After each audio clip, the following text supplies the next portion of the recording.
Grand new year sale already ఉన్న తక్కువ తరుగులో ఇంకా 1% తక్కువ. డైమండ్ జ్యువెలరీ క్యారెట్ కు 5000 తక్కువ. ఈ ఆఫర్ జనవరి 1 వరకు మాత్రమే. Thank you so much. First of all నన్ను ఇక్కడ పిలిచినందుకు. ఎందుకంటే ఇదే ప్రసాద్ ల్యాబ్స్లో ఇదే స్క్రీన్ మీద మా షార్ట్ ఫిలిమ్స్ ఎన్నో ప్రేమ కథలు, నేను చేసిన ఎన్నో ప్రేమ కథ షార్ట్ ఫిలిమ్స్ని స్క్రీనింగ్ వేసుకొని ఇక్కడ నుంచే నా కెరియర్ స్టార్ట్ అయింది. కాబట్టి సో ఇది ఒక మంచి లక్కీ స్టేజ్. మళ్ళీ తిరిగి ఇక్కడికే వచ్చి మాట్లాడడం ఫుల్ హ్యాపీగా ఉంది నాకు. ఇంకా ప్రేమ కథలు అంటారా, ఒక్కొక్క జనరేషన్లో ఒక్కొక్క రకంగా ఉంటుంది. ఇంకా మా జనరేషన్ అంటే ఒకటి స్కూలు, ఒకటి కాలేజు అన్నీ చెప్పను, నువ్వు మైక్ తీసుకోకు, అవసరం లేదు.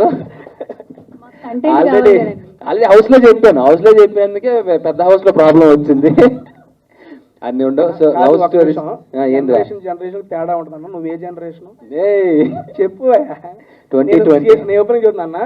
ఈ బ్రదర్ ని నేను స్కూల్కి వెళ్ళేటప్పుడు సీరియల్లో చూసేవాడు. ఏంది? సారీ కాలేజీ ఏజ్ వచ్చేస్తుంది. ఒకసారి వాడిని నన్ను పక్కన నించోబెడితే ఎవరి ఏజ్ కరెక్ట్ ఏదో చెప్తారు. కొంచెం తిని పొద్దయ్యానులే కానీ. కొంచెం తిని పొద్దయ్యావా? సార్ మాట్లాడు.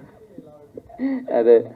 బట్ లవ్ స్టోరీస్ అనేసరికి అంటే మనం ఎప్పుడైనా చిన్న సినిమా అయినా ఏదైనా షార్ట్ ఫిలిం అయినా సరే మంచి లవ్ స్టోరీ కావాలరా, మంచి ప్రేమ కథ కావాలనుకుంటాం.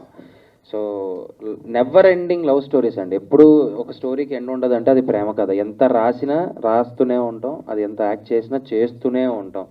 బేసిక్గా నాకు బాగా ఇష్టం లవ్ స్టోరీస్. ఈసారి మంచి లవ్ స్టోరీతో నేను కూడా మేము ముందుకు వస్తాను తొందరలో. విజయ్ గారు, బేసిక్ గా నెక్స్ట్ టైం మీరు లవ్ స్టోరీ తీసేటప్పుడు రైటర్ అవసరం లేదు సార్. మన వాడి దగ్గర 12 ఉన్నాయి సార్. ఏదన్నా ఒకటి సెలెక్ట్ చేసుకోండి.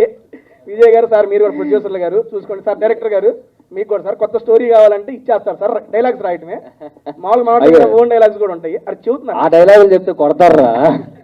అందుకని మన దగ్గర స్టోరీలు తీసుకుంటే ఒకటి బెస్ట్ సెలెక్ట్ చేసి మనవాడితో ప్లాన్ చేద్దాం. Next bro continue. సారీ, ఈ మధ్యలో గ్యాప్లు ఎందుకు కంటిన్యూ చెప్పడం? నువ్వే మాట్లాడేసి. సో టీం అందరికి, విజయ్, సుశీల్ అండ్ కళ్యాణ్ గారికి, ప్రొడ్యూసర్స్కి ఆల్ ది బెస్ట్ అండి. And Kishore bro, so all the best. So ఇంకా మంచి సినిమాలు చేసి తెలుగు ఆడియన్స్ని ఇంకా నువ్వు మంచిగా ఇంప్రెస్ చేయాలని కోరుకుంటున్నాను. అండ్ శివ గారు, క్యాప్టెన్ ఆఫ్ ద షిప్. బేసిక్గా నాకు క్యాప్టెన్ అనే పదం బాగా నచ్చింది, అందుకని చెప్పి ఆ కెప్టెన్ చదివిద్దు. ఏమంటే బిగ్ బాస్ లో ఎంత మంది కెప్టెన్లు ఉన్నా ఆఖరికి 15వ వారం కూడా నాగార్జున సార్తో కెప్టెన్ అని పిలిపించుకున్నావయ్యా నువ్వు. అండ్ మాటి వాళ్ళు గిఫ్ట్ గా కూడా ఇచ్చారు కెప్టెన్ అని చెప్పి. దానికోసం శాయి శక్తిలా ప్రయత్నించావు. మనోడు అయ్యాడు కెప్టెన్, మనోడు చేసిన కెప్టెన్ కూడా ఏడే ఉంది. నెక్స్ట్ మాట్లాడేది ఇబ్బంది ఏం లేదు. ఒరే ఎందుకు కెప్టెన్ అంటాను ఇది నీకు? Because captain of the ship కాబట్టి. అనవసరంగా అడిగాను, మాట్లాడు కదా అందుకే. సార్ శివ గారు ఆల్ ది బెస్ట్ సార్. నిజంగా అంటే నేను ట్రైలర్ చూశాను సార్. బీచ్ దగ్గర ఉన్న ఒక సీక్వెన్స్ ఉంటుంది, తనకి ఇక్కడ దెబ్బ తగిలితే తను ముద్దు పెట్టి ఆ క్యూట్ చిన్నవి సీన్స్ చాలా బాగుంది సార్. రొమాంటిక్గా చాలా నీట్గా ఉంది. అండ్ లాస్ట్ ఫైట్ ఒక ఊరంతా గొడవ పడడం రావడం అదంతా చాలా బాగుంది సార్. చాలా నచ్చింది. All the best sir, congratulations. And నచ్చిందని చెప్పొచ్చు కదా, మధ్యలో రొమాంటిక్ అది యాడింగ్. బేసిక్ నాకు రొమాన్స్ అంటే ఇష్టం రా. చూస్తున్నా. Okay continue. And Ratan music director గారికి కూడా ఆల్ ది బెస్ట్ అండి. So entire cast and crew అందరికీ ఆల్ ది బెస్ట్. నాకు ట్రైలర్ కూడా చాలా ప్రామిసింగ్ అనిపించింది.